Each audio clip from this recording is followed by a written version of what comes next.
राम राम साहब। पिछले छठवें भाग में हमने सुना था हम राम जल मंडरूपले कोरम से सब खाण सब धूजा सुख राम के सगत सेहत चहुखाण। सृष्टि की रचना के बारे में महाराज समझा रहे हैं। ये ब्रह्मजल यानी पाताल, नीचे का सारा एरिया ये पाताल कहा जाता है और उसके ऊपर मेंढक है, यानी ऐसी जगह गुदा और बीच में का स्थान ये मेंढक है।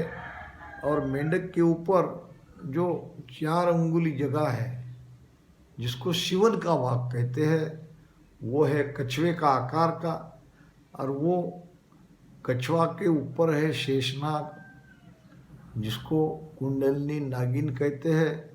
और शेषनाग के ऊपर यानी रीढ़ की हड्डी टिकी है। रीढ़ की हड्डी शेषनाग के आधार पर है। रीढ़ की हड्डी के आधार पर सृष्टि है, ये शरीर है। शरीर में जैसे बाहर की सृष्टि में 4 खानी हैं, यहाँ भी 4 खानी है। तो जब पिछन का रास्ता खुलता है तो ये सब के सब धूजने लगते हैं। कोरम, मेंढक, शेषनाग, और शेषनाग तो धूजेगा ही क्योंकि उसको तो हम धक्का दे रहे, हिला रहे। सांस उसास का ये जो प्रेशर है वो नीचे जा रहा है। तो सब नगरी, सारा शरीर शक्ति के साथ में कुंडलिनी शक्ति, ये भी सब 4 खानी के जीव जंतु जैसे बाहर भूकंप होता है तो सब धूजते हैं, इसी प्रकार ये भी भूकंप होना यानी उसको हिलाना। तो ये हमने यहाँ तक का ज्ञान सुना। अब आगे दोय देश हम देखिया रूम रूम सुलझाय जन सुखिया उदास होय देश तीसरे जाय। अब ये 7वां भाग की पहली साखी, दो ये देश हम देखिया रूम रूम सुलझाए।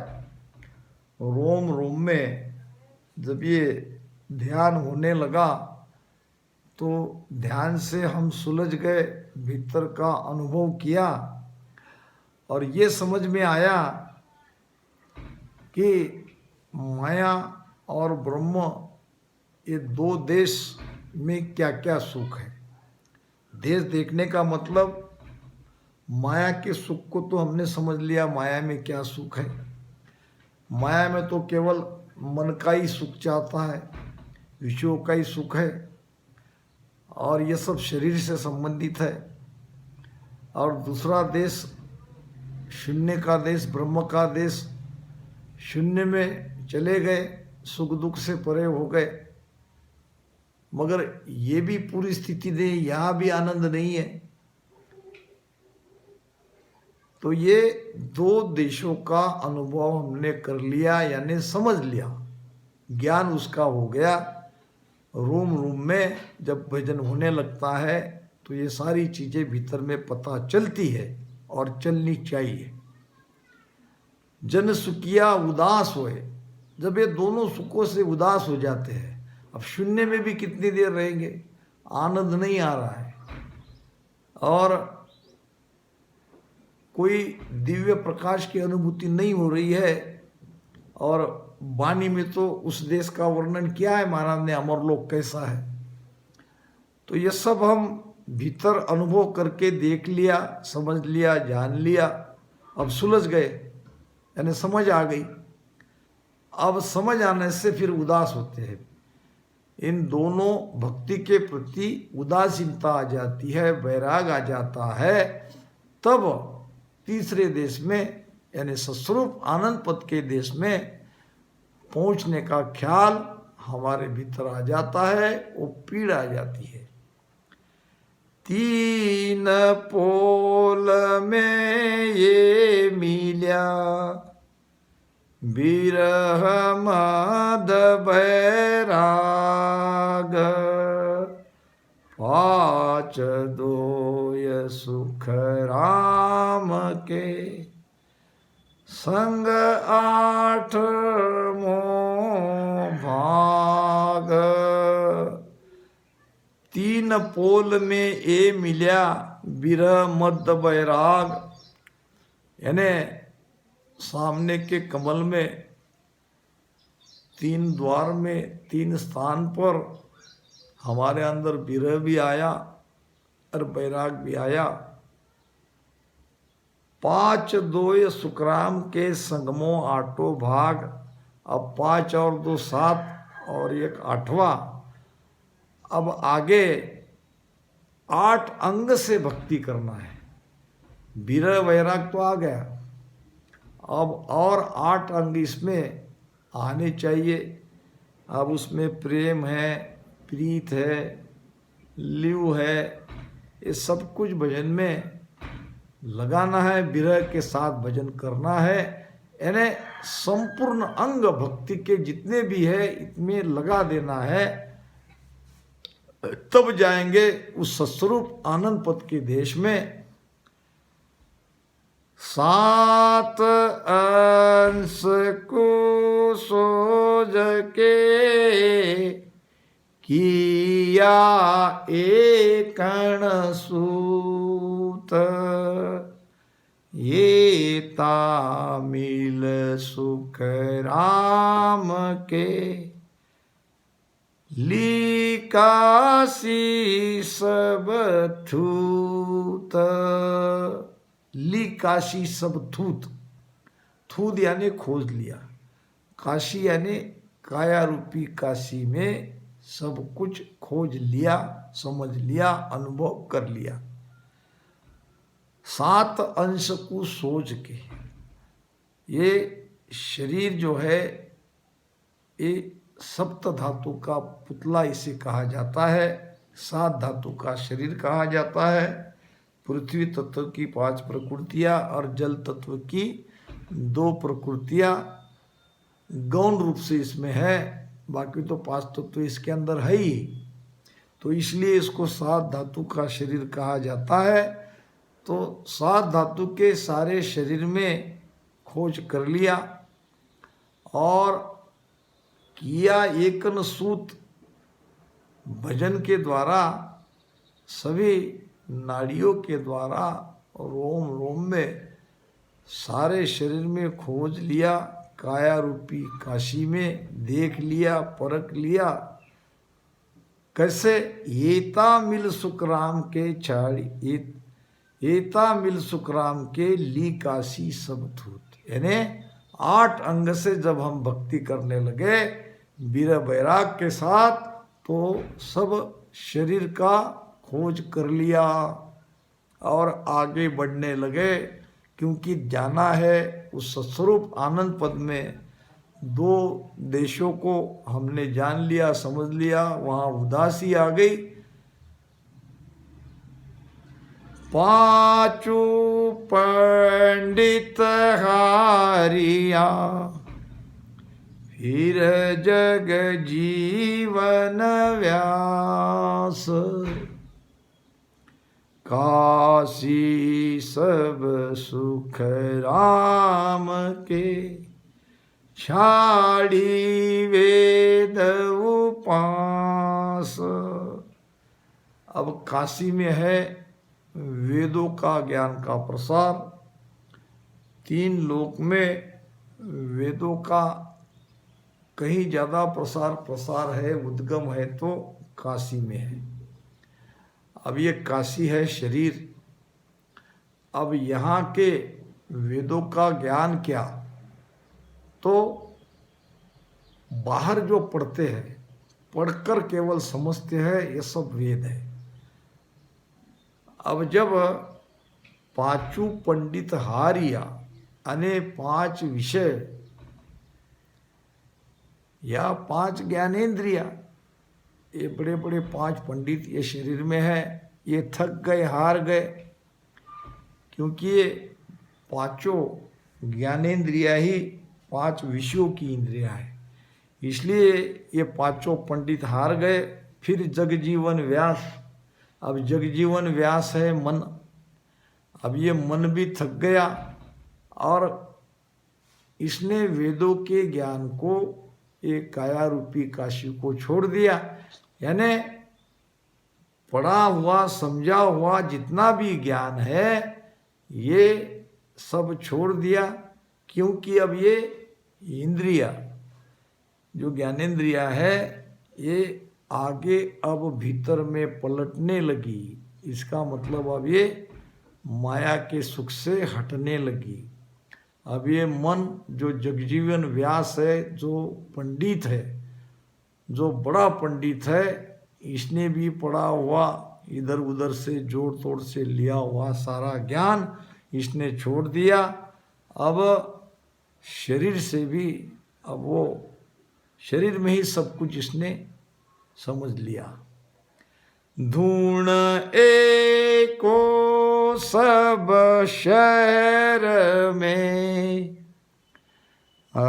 अरंकार की होय, सुर गुण में सुख राम कहे, निर्गुण पायो जोय।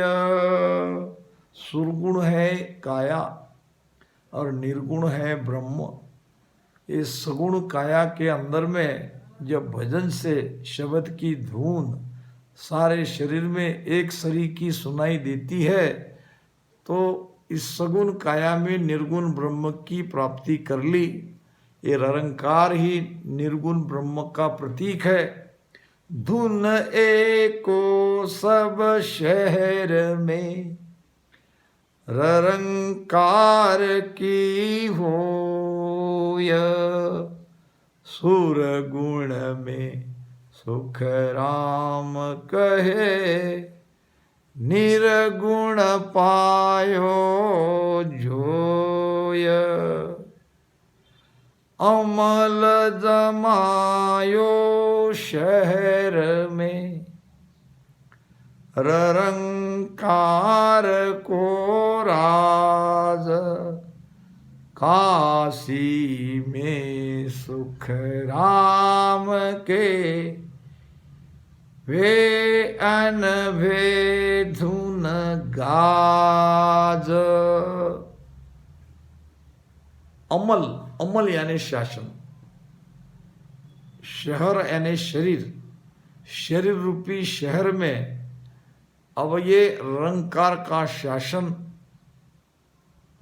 प्रारंभ हो गया।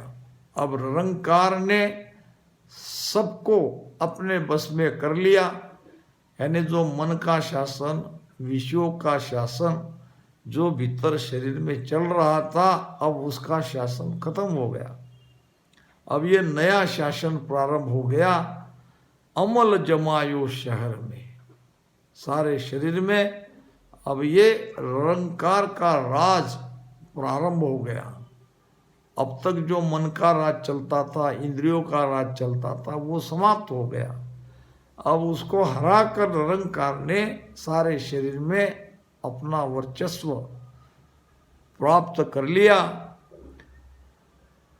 काशी में सुखराम के वे अनभे धुन काज, काया रूपी काशी में अनुभव की ध्वनि, यानी ध्वनि का अनुभव होने लगा। अनुभव यानी भय रहित नहीं है। बहुत लोग कहते हैं अनुभव यानी भय रहित, अनुभव यानी अनुभव। ध्वनिया सुनाई देने लगी। निरंकार ये ध्वनिया के अंदर है। पहले तो रोम रोम में दिखाई देता है, फिर वो रोम रोम से बड़ी तेजी से एक ध्वनि में परिवर्तित होता है और ये अखंड सुनाई देने लगती है।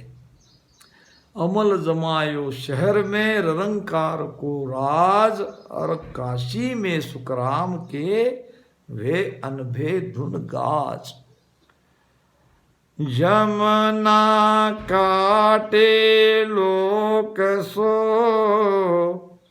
बैठा आसन मार, काशी तज सुख राम के ले गंगा की धार।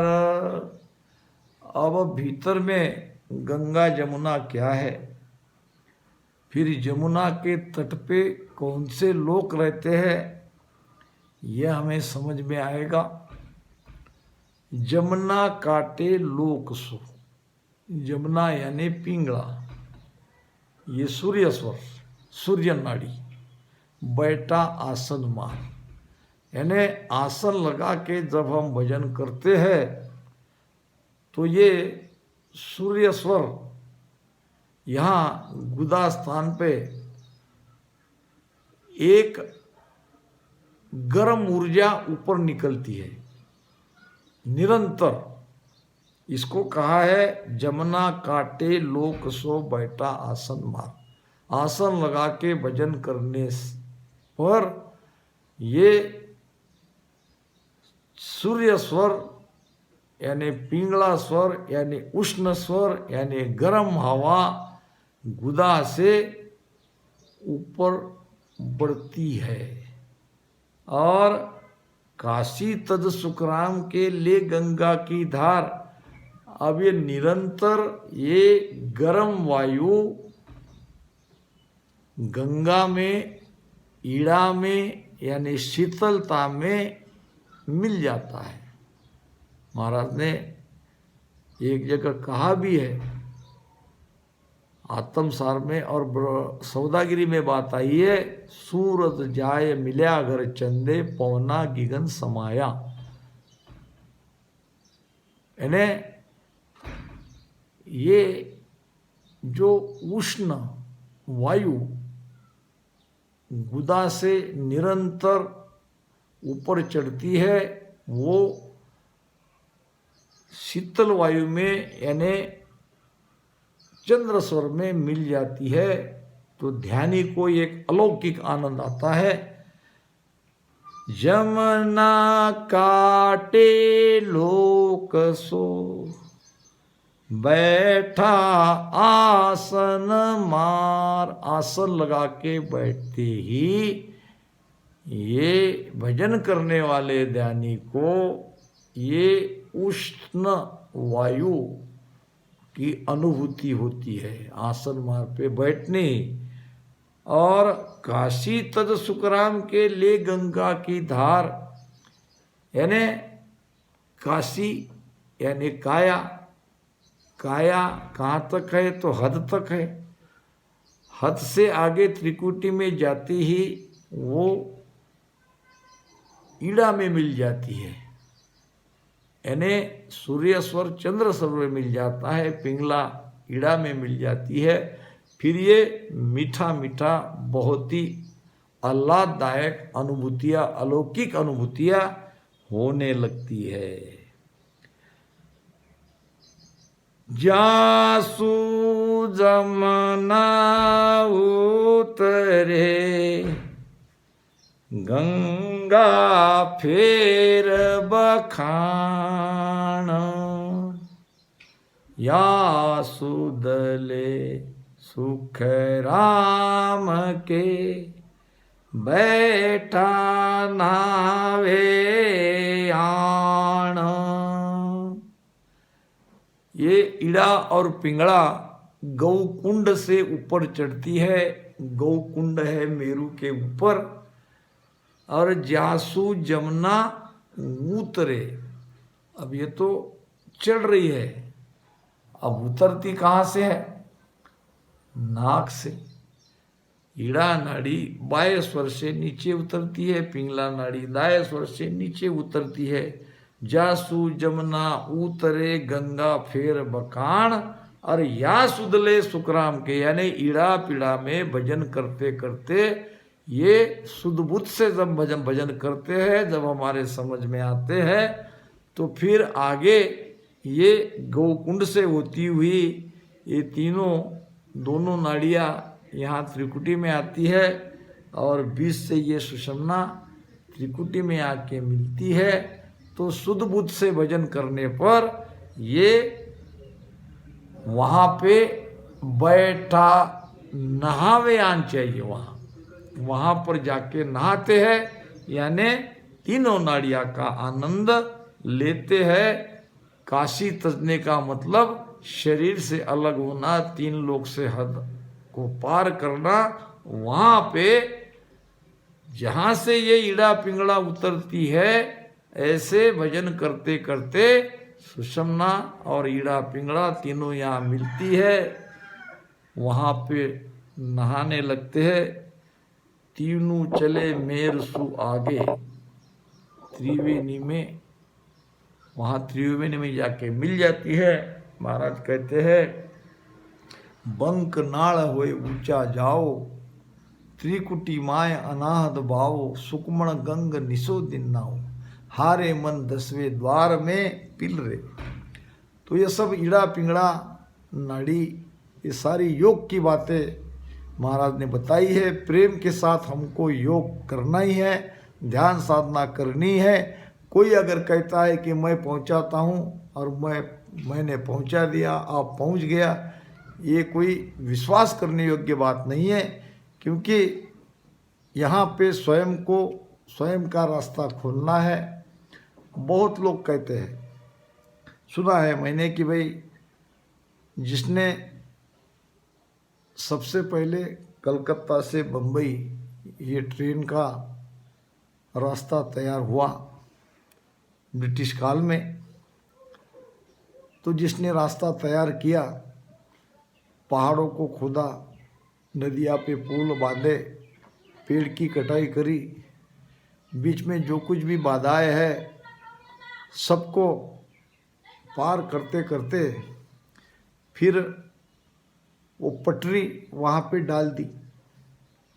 अब उसको जो कठिनाई का सामना करना पड़ा, वो कठिनाई उन्होंने सब पार कर ली। अब पटरी बन गई, अब रेल आ गई, अब रेल उस पटरी से चलने लगी, कलकत्ता से बम्बई और बम्बई से कलकत्ता। सुना है मैंने बड़े बड़े ज्ञानियों को, तो कहते हैं कि अब हमको कोई रास्ता बनाने की ज़रूरत नहीं है। रास्ता बनाने वाले ने बना दिया, पटरी डाल दी। अब हमको केवल गाड़ी में टिकट निकाल के बैठना है और हम चले जाएंगे, चाहे सो के जाओ, बैठ के जाओ, खड़े रह के जाओ, गाड़ी में बैठ गए तो चले ही जाएंगे। ये भूल है, क्योंकि हमारे महाराज ने रास्ता बनाया। महाराज ने जो रास्ता बनाया वो रास्ता हमको भी बनाना है।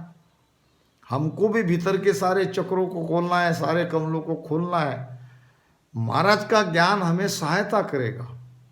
महाराज ने सारी चीज़ें स्पष्ट करी है कि आपके अंदर भी वो सत्ता जगनी चाहिए, नियंचर जगना चाहिए।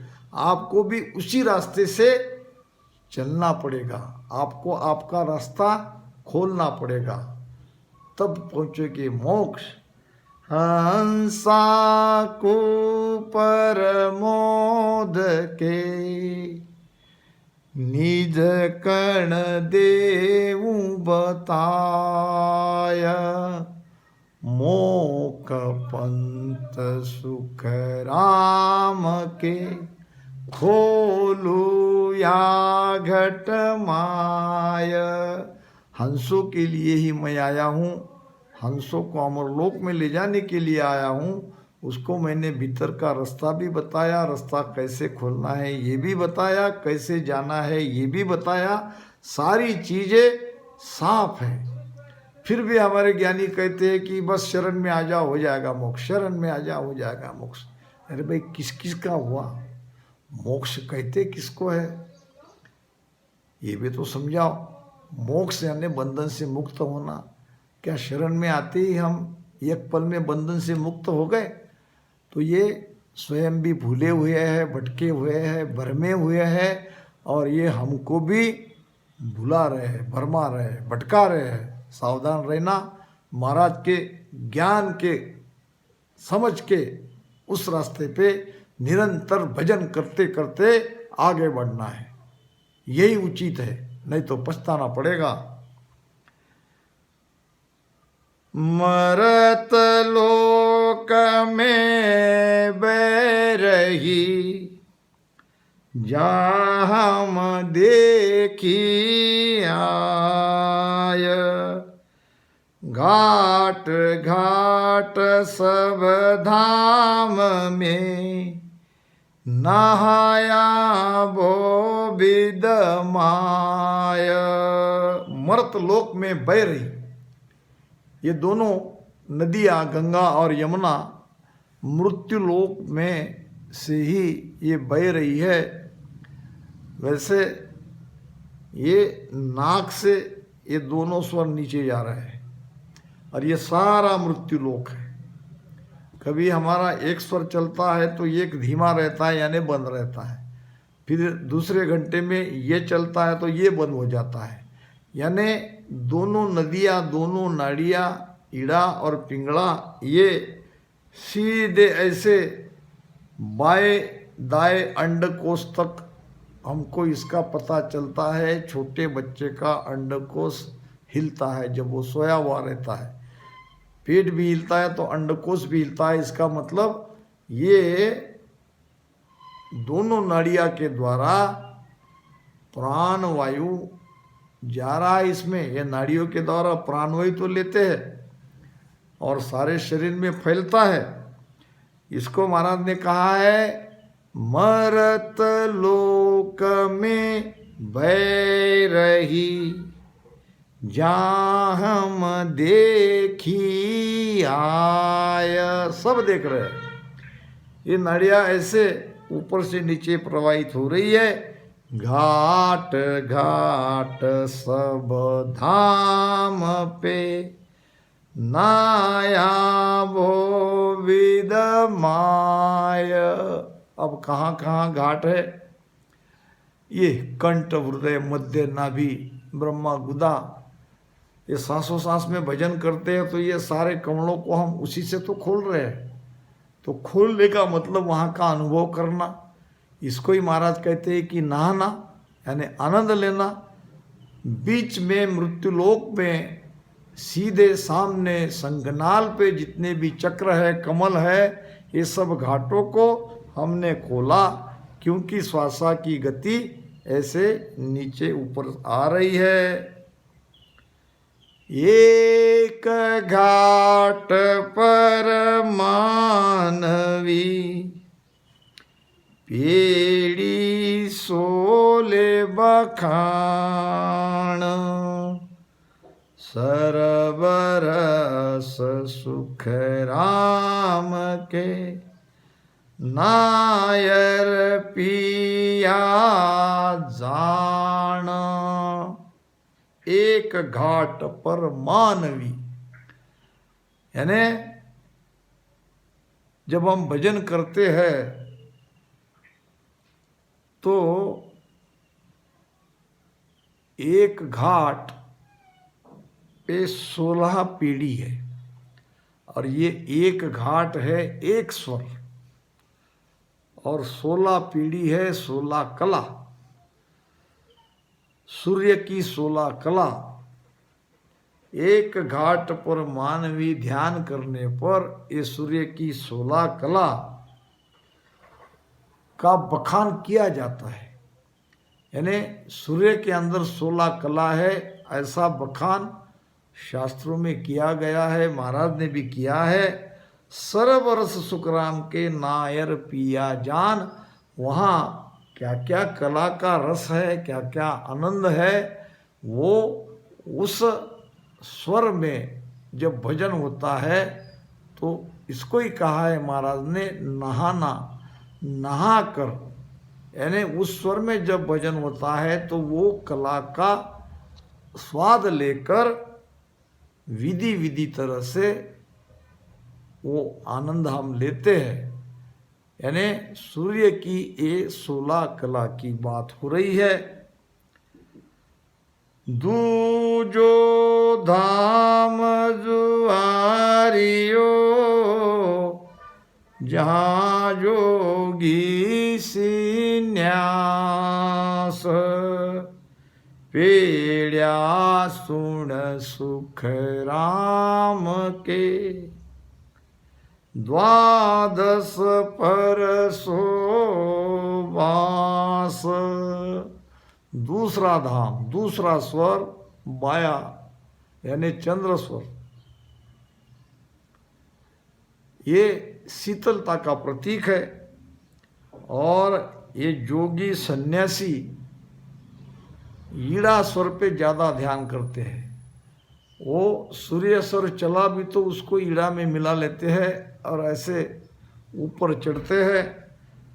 तो ये क्योंकि ये तेज का प्रतीक है सूर्य स्वर, ये अगर चल रहा है तो इसमें ध्यान ज़्यादा देर नहीं करेंगे। तो सन्यासी को, योगियों को इस ज्ञान का भेद रहने से वो ज़्यादा से ज़्यादा चंद्र स्वर में भजन करते हैं।